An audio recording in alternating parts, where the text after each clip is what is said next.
श्री शिवाय नमस्तुभ्यम। हर हर महादेव। दोस्तों देखिए, आप पुत्र प्राप्ति के लिए आपको रोज क्या कौन सा मंत्र सुनना है आज मैं अपने इस चैनल में बताऊंगी।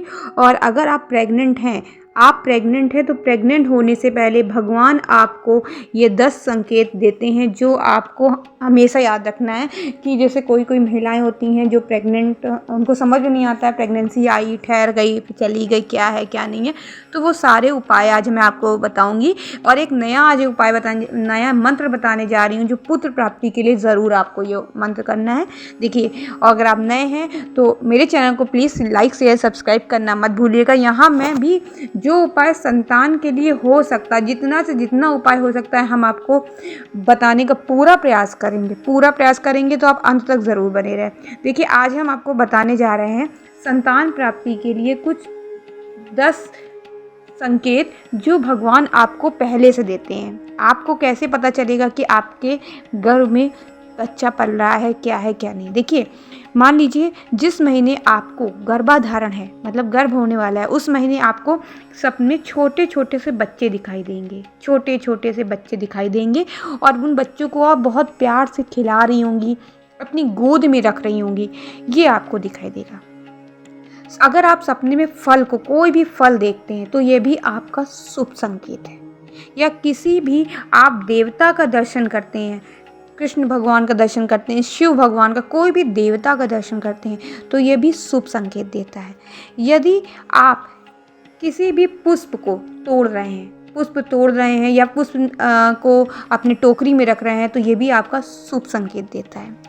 यदि आप कोई मंदिर जाते हैं और मंदिर में जाते समय आपको, जैसे कोई मान लीजिए आपने दर्शन किया तो भगवान का फूल जो है आप गिरता हुआ दिखाई दे या माला भगवान की गिरती हुई दिखाई दे, तो या कोई फल नीचे आपके भगवान का नीचे गिरता हुआ दिखाई दे, तो ये भी शुभ संकेत होता है, पुत्र प्राप्ति का शुभ संकेत होता है। यदि आपके घर में कोई भी गेस्ट आए हैं और वो खिलौने लेकर आ गए, चॉकलेट लेकर आ गए, तो ये भी शुभ संकेत माना जाता है, शुभ संकेत। सांप को अगर आपने सपने में देखा, तो ये भी आपको शुभ संकेत मानता है पुत्र प्राप्ति के लिए। आप कोई फल है, अगर आम का फल देखते हैं, आम का वृक्ष देखते हैं बहुत लदा हुआ है, तो वो पुत्र प्राप्ति का संकेत होता है। अनार के फल देखते हैं तो वो भी पुत्र प्राप्ति का संकेत। ये सब सपने में अगर आपको दिखाई दे तो आप समझ जाइए कि आपको पुत्र प्राप्ति का संकेत है या संतान प्राप्ति। पुत्र प्राप्ति मत सोचिएगा। जैसे मेरे पास कमेंट आया है, एक मैं यहीं पे लेना चाहूँगी, एक सब्सक्राइबर है मेरे, उनको मतलब पुत्री है, तो वो कह रही हैं आप कोई ऐसा उपाय बताएं जिससे मुझे पुत्र रत्न की प्राप्ति हो। देखिए, ये पुत्र पुत्री का कोई खेल नहीं होता, ये भगवान का लीला है।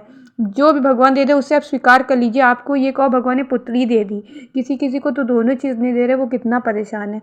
तो आप इस उपाय से, मतलब इस श्रद्धा से आप मत करिए कि मैं जो उपाय करूँगा पुत्री होगा। ज़रूरी नहीं है, आपको पुत्री भी हो सकती है पूरी। मतलब मैं कुछ नहीं कहना चाहूँगी। देखिए, संतान प्राप्ति, बस आप ये याद रखिए, संतान का सुख मिलेगा।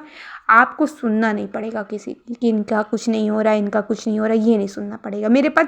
मैं आपको कोई ये नहीं बता सकती कि आप ये करेंगे तो आपको पक्का है कि पुत्र प्राप्त होगा, लेकिन आप विश्वास श्रद्धा से जो उपाय करेंगे तो शायद भोले बाबा आपकी सुन ले और आपको पुत्र दे दे। अगर सपने में आपको खुला आसमान भी दिखता है तो वो भी आपको संतान प्राप्ति का एक संकेत होता है।